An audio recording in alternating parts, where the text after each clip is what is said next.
Hey guys, I just want to talk about the ADS CFT correspondence again.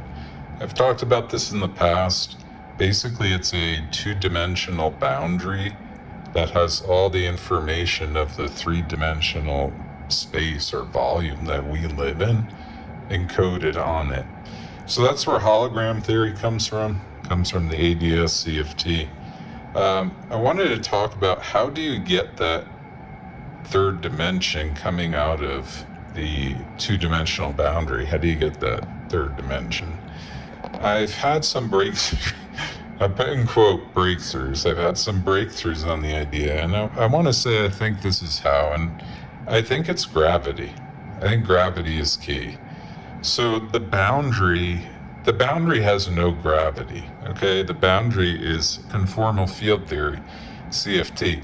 CFT is the boundary and it has no gravity. That's what makes it different than general field theory or quantum field theory. It's that gravity is not a thing in the two-dimensional boundary. Obviously, that through just simple deduction implies that gravity is what's making the volume that we're in a thing. Somehow gravity is making the third dimension become a thing. So what is that process? Well, this gets trickier because you could think of this in terms of video games again, where the hard drive is the two-dimensional space. And then what's on the hard drive? On the hard drive is the game, the three-dimensional world that we live in, I guess, or we exist in. So you could think of it like that.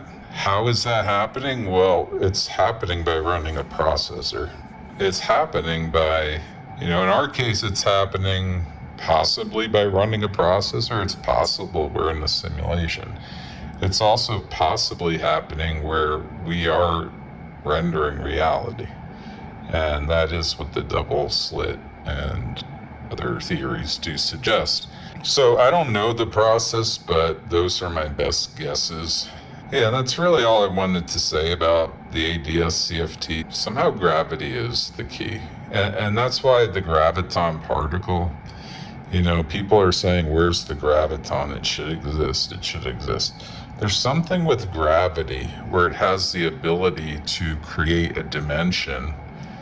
And then you have to wonder if a particle or a force, whatever you want to call gravity, is it the graviton? Is it quantized? Or is it just some kind of force? To be determined. I would guess the graviton is the thing. That would be my guess. People are like, where's the graviton? It has to be quantized. Yeah, this is the key, is gravity. Gravity is going to explain a lot. If it's able to turn the two-dimensional boundary into a 3D space, then there's something very special happening with gravity. Another good question is gravity emergent, or is it a feature of the two-dimensional space? Like, is it inevitable that gravity emerges just the way the two-dimensional space is organized? I don't know, obviously, but that's a good question, I think. So is gravity a feature or a bug? Yeah. These are my thoughts on the topic tonight. I do think it's interesting that the boundary of a black hole is measured in area and not volume. And I believe that's the same as the conformal field theory, the two-dimensional boundary. I believe it's area and not volume because it's two dimensions. So yeah, so that's interesting. It could imply that the hard drive that is running this thing is a black hole itself. Could imply that, because then the boundary would be two-dimensional. A black hole appears to be two-dimensional. Its entropy is area, not volume. And as things go in, it gets wider, but it doesn't necessarily get deeper.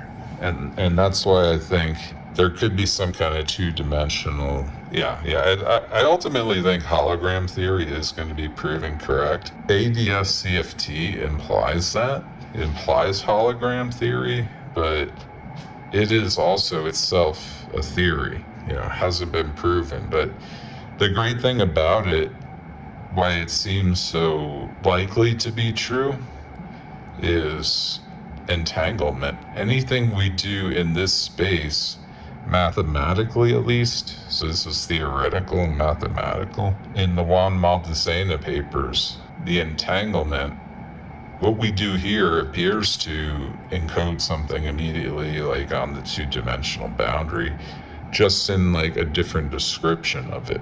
Entanglement seems to be the mechanism, so how do we get another boundary? I said gravity earlier. It could be entanglement too.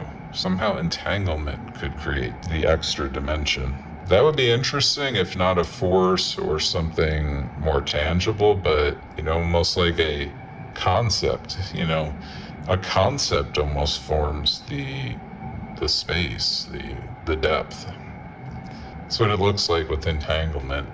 Because entanglement, it's more a concept. It's more that if you know this, then that. That's more a concept than being any kind of matter or any kind of dimension itself. It's more a concept.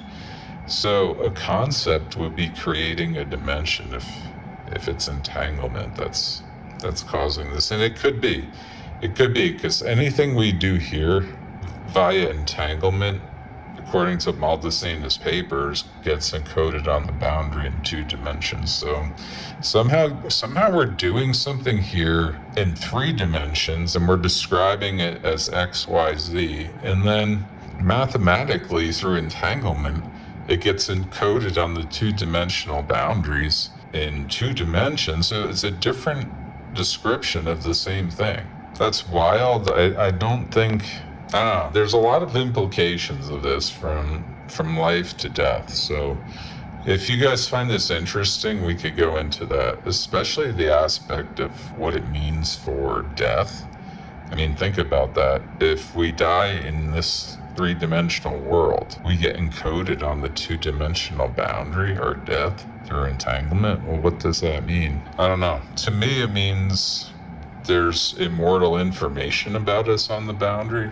So that could be one thing, just like on a black hole where it's frozen. It could be one thing.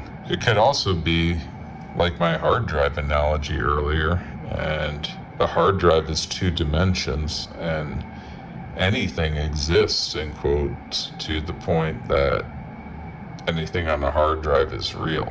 So, yeah, profound implications.